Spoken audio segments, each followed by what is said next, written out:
ജനസംഖ്യാ കണക്കെടുപ്പുകളുടെ അടിസ്ഥാനത്തിൽ ജനസംഖ്യയ്ക്ക് ആനുപാതികമായി ലോക്സഭ, സംസ്ഥാന നിയമസഭാ മണ്ഡലങ്ങൾ പുനർനിർണയം ചെയ്യേണ്ടതും ആവശ്യമെങ്കിൽ സീറ്റുകളുടെ എണ്ണം ക്രമീകരിക്കേണ്ടതും ഭരണഘടനാപരമായ ഉത്തരവാദിത്തമാണ് എന്നതാണ് വാസ്തവം. അതനുസരിച്ച് 1951, 1961, 1971 സെൻസസുകളെ തുടർന്ന് ലോക്സഭ, നിയമസഭാ മണ്ഡലങ്ങളുടെ പുനർനിർണയം നടന്നിരുന്നു. ലോക്സഭാ മണ്ഡലങ്ങളുടെ എണ്ണം 494 നിന്നും 1971 ആയപ്പോഴേക്കും ഇപ്പോഴത്തെ 543 ഉയർന്നതിലും പിന്നിലും ഇത്തരം ജനസംഖ്യ കണക്കെടുപ്പുകൾ തന്നെയാണ്. സംസ്ഥാനങ്ങളിലെ ജനസംഖ്യ വർധനവ് സന്തുലനം തകർക്കുമെന്നതിനാൽ 71 ശേഷം മണ്ഡല പുനർനിർണയ പ്രക്രിയ താൽക്കാലികമായി നിർത്തിവെക്കുകയായിരുന്നു. 42ാം ഭരണഘടനാ ഭേദഗതിയിലൂടെ മണ്ഡല പുനർനിർണയം 2000 വരെയും തുടർന്ന് 84ാം ഭേദഗതി വഴി 2026 വരെയും മാറ്റിവെച്ചിരുന്നു. എന്നാൽ മണ്ഡല പുനർനിർണയത്തിന് മുന്നോടിയായിട്ട് 2021 നടക്കേണ്ടിരുന്ന സെൻസസ് കോവിഡ് മഹാമാരിയെ തുടർന്ന് നടന്നിരുന്നില്ല. 2031 മുൻപ് അത് നടക്കുവാനുള്ള സാധ്യതയും വിദൂരമാണ്.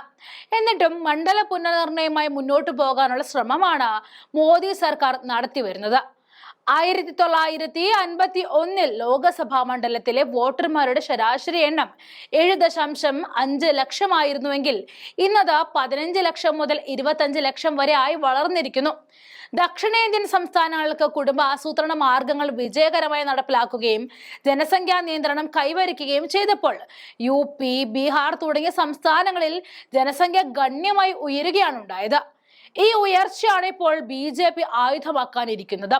1951 7,50,000 വോട്ടർമാർക്ക് ഒരു പ്രതിനിധി എന്ന മാനദണ്ഡം പിന്തുടർന്നാൽ ലോക്സഭയിൽ ഇപ്പോൾ ചുരുങ്ങിയത് 1872 അംഗങ്ങൾ വേണമെന്നതാണ് വ്യവസ്ഥ.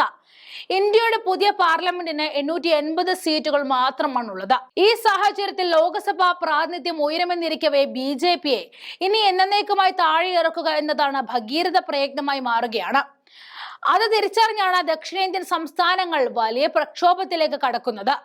നിർദ്ദിഷ്ട മണ്ഡല പുനർനിർണയ പ്രക്രിയ നീതിപൂർവ്വം സന്തുലിതവും ആയിരിക്കണമെന്ന ആവശ്യം ഉന്നയിക്കുന്നതിനും അതിനായി യോജിച്ച കർമ്മ പരിപാടികൾ തയ്യാറാക്കുന്നതിനും വേണ്ടിയിട്ട് രാജ്യത്തെ 7 സംസ്ഥാനങ്ങളിൽ നിന്നുമുള്ള രാഷ്ട്രീയ പാർട്ടി നേതാക്കളുടെ യോഗമാണ് ചെന്നൈയിൽ ചേർന്നിരിക്കുന്നത്. തമിഴ്നാട് മുഖ്യമന്ത്രി MK സ്റ്റാലിൻ, കേരളം, കർണാടകം, തെലങ്കാന, ആന്ധ്രാപ്രദേശ്, ഒഡീഷ, പശ്ചിമ ബംഗാൾ, പഞ്ചാബ് എന്നീ സംസ്ഥാനങ്ങളിലെ മുഖ്യമന്ത്രിമാർ, ഭരണ പ്രതിപക്ഷ പാർട്ടി നേതാക്കൾ എന്നിവരെ യോഗത്തിലേക്ക് ക്ഷണിച്ചിട്ടുണ്ട്. BJPക്കെതിരെ എല്ലാവരും ക്ഷണം സ്വീകരിച്ചതായിട്ടാണ് റിപ്പോർട്ടുകൾ സൂചിപ്പിക്കുന്നത്. മുമ്പേ തീരുമാനിച്ച മാറ്റിവെക്കാനാകാത്ത പരിപാടികളുള്ള മുഖ്യമന്ത്രിമാർ തങ്ങളുടെ മന്ത്രിസഭയിലെ മുതിർന്ന സഹപ്രവർത്തകരെ യോഗത്തിലേക്ക് അയക്കുവാനുള്ള സന്നദ്ധയും അറിയിച്ചിട്ടുണ്ട്.